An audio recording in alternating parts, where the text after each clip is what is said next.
Hello,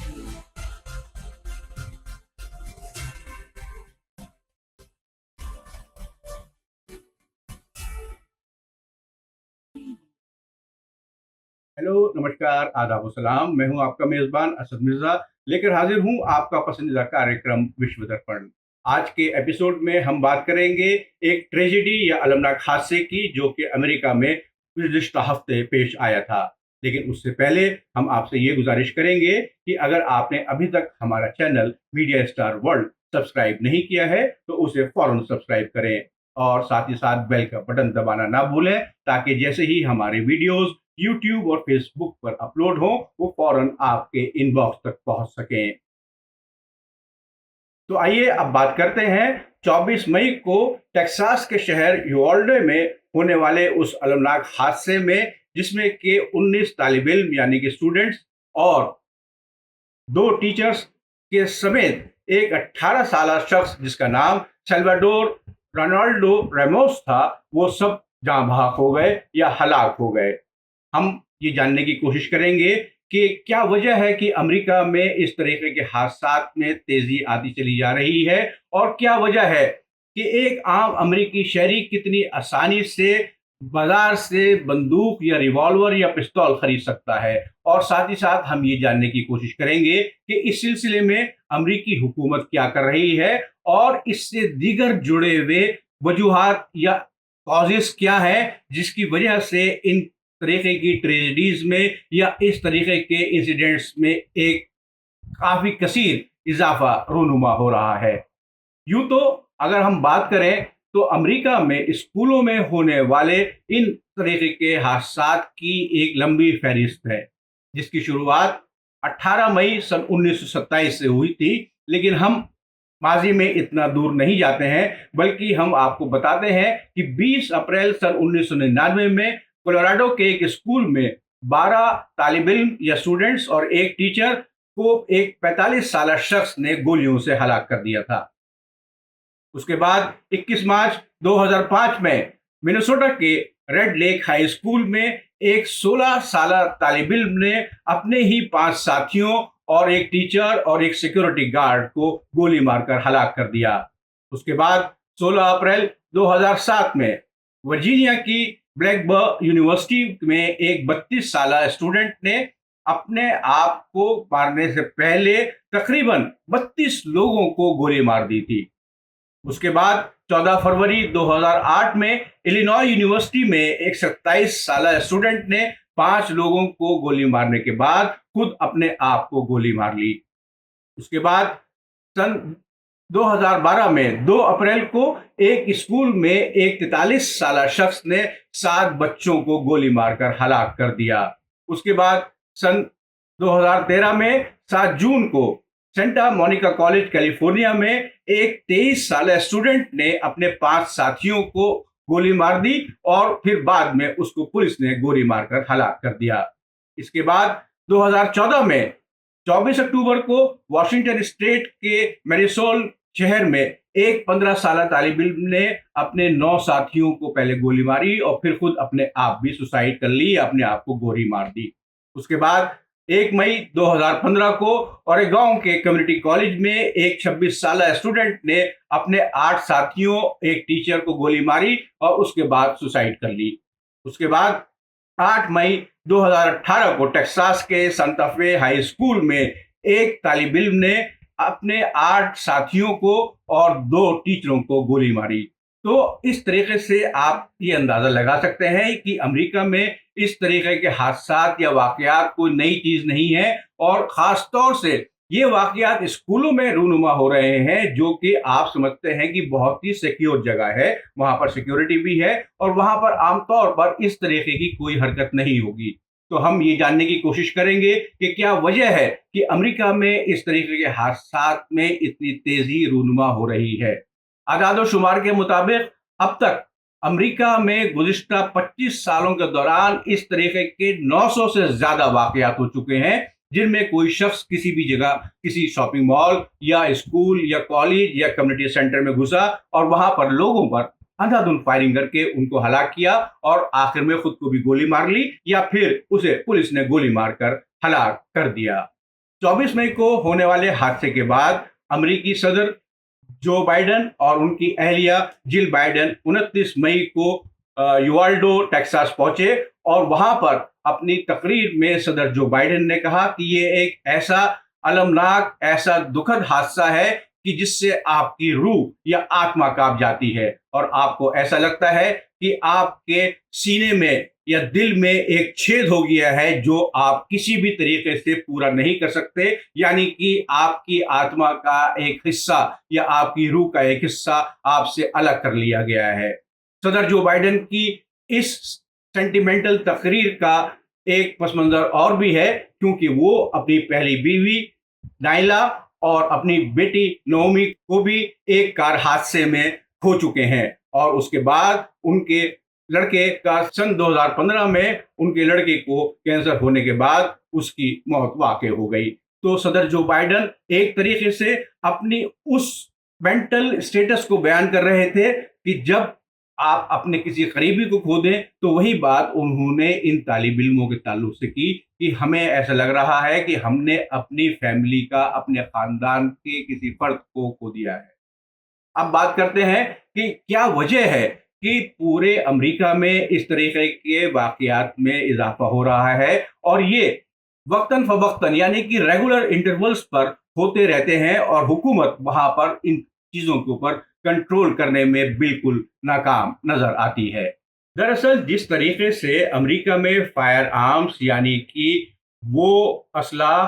जिससे कि आप कह सकते हैं कि छोटा असलाह जिसमें पिस्टल, रिवॉल्वर या छोटी असॉल्ट राइफल शामिल होती है, वो आपको पूरे अमेरिका में हर स्टेट में, हर शहर में बआसानी दस्तयाब है। जिस तरीके से आप अपने केमिस्ट की दुकान पर जाकर ओवर द काउंटर दवाइयां खरीद सकते हैं, उसी तरीके से आप अमेरिका में जाकर किसी भी दुकान से सिर्फ अपनी आईडी दिखाकर कोई भी असला खरीद सकते हैं। और अमेरिका का गन कंट्रोल लॉ जो है वो इस बारे में बहुत ही लीनियंट या नरम माना जाता है, क्योंकि ज्यादातर अमेरिकी शहरियों का मानना है कि उन्हें अपनी हिफाजत करने के लिए या अपने सेल्फ डिफेंस करने के लिए रिवॉल्वर या पिस्टल रखने की इजाजत मिली हुई है और इसीलिए वो इसको खरीदते हैं और अपने पास रखते हैं। प्यू रिसर्च सेंटर की एक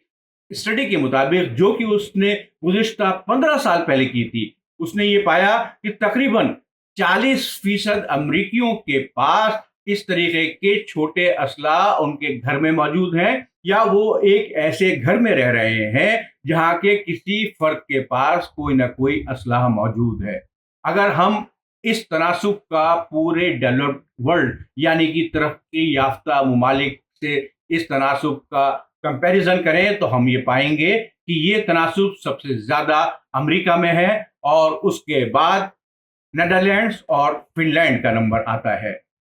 और शायद इसकी एक वजह यह भी है कि अमेरिका में जिस पैमाने पर ये छोटे हथियार मैन्युफैक्चर किए जाते हैं, तो जाहिर है कि उनके बनाने वालों को उसके लिए एक रेगुलर कस्टमर या सार्फिन की ज़रूरत है, जिसको वो हर तरीके से ये चीज़ बआसानी दस्तयाब कराने की कोशिश करते हैं। आपको यकीन नहीं आएगा, लेकिन आप अगर अमेरिका में कोई सस्ता लैपटॉप भी खरीदने जाएं तो उसकी कीमत तकरीबन $200 के करीब होगी, लेकिन आप कोई भी छोटा पिस्टल या रिवॉल्वर उस $200 से भी कम में खरीद सकते हैं। हाल ही में टेक्सास में होने वाले इस वाक़े के बाद सोशल मीडिया पर मुख्तलिफ कमेंट्स और रिएक्शंस आ रहे थे। उसी में एक सैटिरिकल कमेंट आया कि एक शख्स एक दुकान में दाखिल हुआ और उसने दुकानदार से कहा, मुझे एक छोटी राइफल, 100 कारतूस और एक क्रोसिन टैबलेट की स्ट्रिप दे दो। तो दुकानदार ने कहा कि क्रोसिन लेने के लिए आपको डॉक्टर के पर्चे की जरूरत होती है, यानी कि आप असला, कारतूस बगैर किसी की इजाजत के खरीद सकते हैं, लेकिन दवा खरीदने के लिए आपको, जो कि एक मामूली पेन किलर है, उसके लिए आपको डॉक्टर के नुस्खे की या पर्चे की जरूरत होती है। सदर जो बाइडन ने अब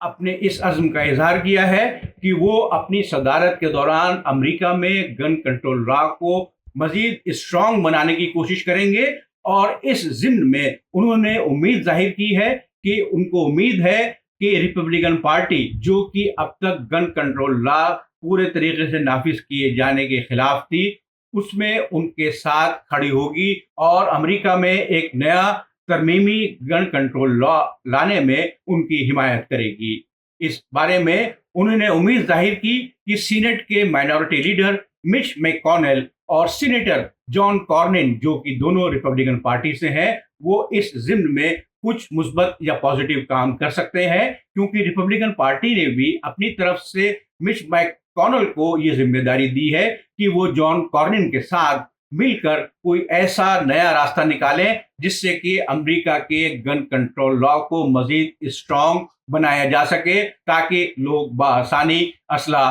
ना खरीद सकें। इसकी वजह से हालिया अरसे में इस गन कंट्रोल लॉ को कुछ सख्त करने की कोशिश की गई है और अब आप बआसानी सिर्फ एक आइडेंटिटी कार्ड दिखाकर ये असला नहीं खरीद सकते हैं, बल्कि उससे पहले आपका बैकग्राउंड चेक होगा और आपके बैकग्राउंड चेक में पास होने के बाद ही दुकानदार आपको असला फरोख्त करेगा। लेकिन इसके साथ ही साथ यहाँ पर मैं आपको एक बात और बताना चाहूँगा कि हमें मजमूई तौर पर अमेरिका की नफ्सियात के बारे में भी जानना ज़रूरी है, क्योंकि इसके साथ ही साथ हमें अमेरिकी शहरियों और अमेरिकी पॉलिटिकल पार्टीज की नफ्सियात के बारे में भी एक नज़र डालना होगी। और इस ज़िम्न में नाम आता है आर्म्स ट्रेड ट्रीटी का, जो कि सन 1997 में कोस्टारिका के सदर ने यूनाइटेड नेशंस में पेश की थी और उन्होंने मुतालबा किया था कि पूरी दुनिया में छोटे असला की खरीदो फरोख्त के ऊपर पाबंदियां लगाई जाएं। उनकी अनथक कोशिशों के बाद आखिरकार अक़वाम मुत्तहिदा में ये ट्रीटी 24 दिसंबर 2014 को पास हो गई और अब तक दुनिया के मुख्तलिफ 104 ममालिक इस पर दस्तखत कर चुके हैं और वहाँ ये कानून की शक्ल इख्तियार कर चुकी है और मजीद 32 ममालिक ने इसके ऊपर दस्तखत करने के लिए अपनी रजामंदी दे दी है, लेकिन अभी उसे रेटिफाई नहीं किया है। लेकिन एक सबसे बड़ा मुल्क जो इस ट्रीटी को साइन करने के लिए या दस्तखत करने के लिए तैयार नहीं है, वो है अमेरिका। अब देखना यह है कि इन हादसात की वजह से और जिन ख्यालात का इजहार सदर जो बाइडेन ने किया, तो क्या अमेरिका में वहाँ की पॉलिटिकल पार्टीज यानी कि रिपब्लिकन पार्टी और डेमोक्रेटिक पार्टी और वहाँ के अवाम खास तौर से अमेरिका के पॉलिटिशियंस पर जोर डालने में कामयाब हो सकेंगे कि अमेरिका पहले तो आर्म्स ट्रेड ट्रीटी साइन करे और उसके बाद अमेरिका के अंदर नाफिज होने वाले गन कंट्रोल लॉ को मजीद सख्त बनाया जा सके। आखिर में मैं यहाँ पर एक बात और कहना चाहूँगा कि मजमूई तौर पर अगर हम उन सब लोगों का जायजा लें जिन्होंने कि ये हमले किए थे और जिन्होंने उन मासूम लोगों को हलाक किया था, तो पुलिस की रिपोर्ट के मुताबिक इनमें से ज़्यादातर अफराद मेंटल इलनेस या साइकोलॉजिकल इलनेसेस के शिकार थे, यानी कि वो जहनी तनाव या जहनी मरीज थे या मानसिक रोगी थे या मानसिक कुंठाओं से ग्रस्त थे। अगर ये सच है तो फिर हमें गन कंट्रोल लॉ पर काम करने के अलावा साथ ही साथ अमेरिका के हर शहरी की एक साइको एनालिसिस भी करना चाहिए, ताकि हम ये जान सकें कि क्यों अमेरिका का हर आम शहरी, चाहे वो 13 साला स्टूडेंट हो या 42 साला यूनिवर्सिटी के तालिब इल्म या कोई एक आम शहरी, क्यों और किन साइकोलॉजिकल या नफ्सियाती वजूहात की बिना पर इस तरीके के मुल्किन हमलों में शरीक होता है और इनको अंजाम देता है। उम्मीद है आपको आज का एपिसोड पसंद आया होगा। हमें कमेंट बॉक्स के जरिए अपनी राय से आगाह कराते रहें। अगले हफ्ते आपसे फिर मुलाकात होगी। खुदा हाफिज, जय हिंद। मीडिया स्टार वर्ल्ड के और वीडियो देखने के लिए हमारे चैनल को सब्सक्राइब करें और सीधे नोटिफिकेशन पाने के लिए बेल आइकन दबाएं। और अगर हमारी खबर सच्ची और अच्छी लगे तो अपने व्हाट्सएप, इंस्टाग्राम, फेसबुक और ट्विटर अकाउंट पर जरूर शेयर करें।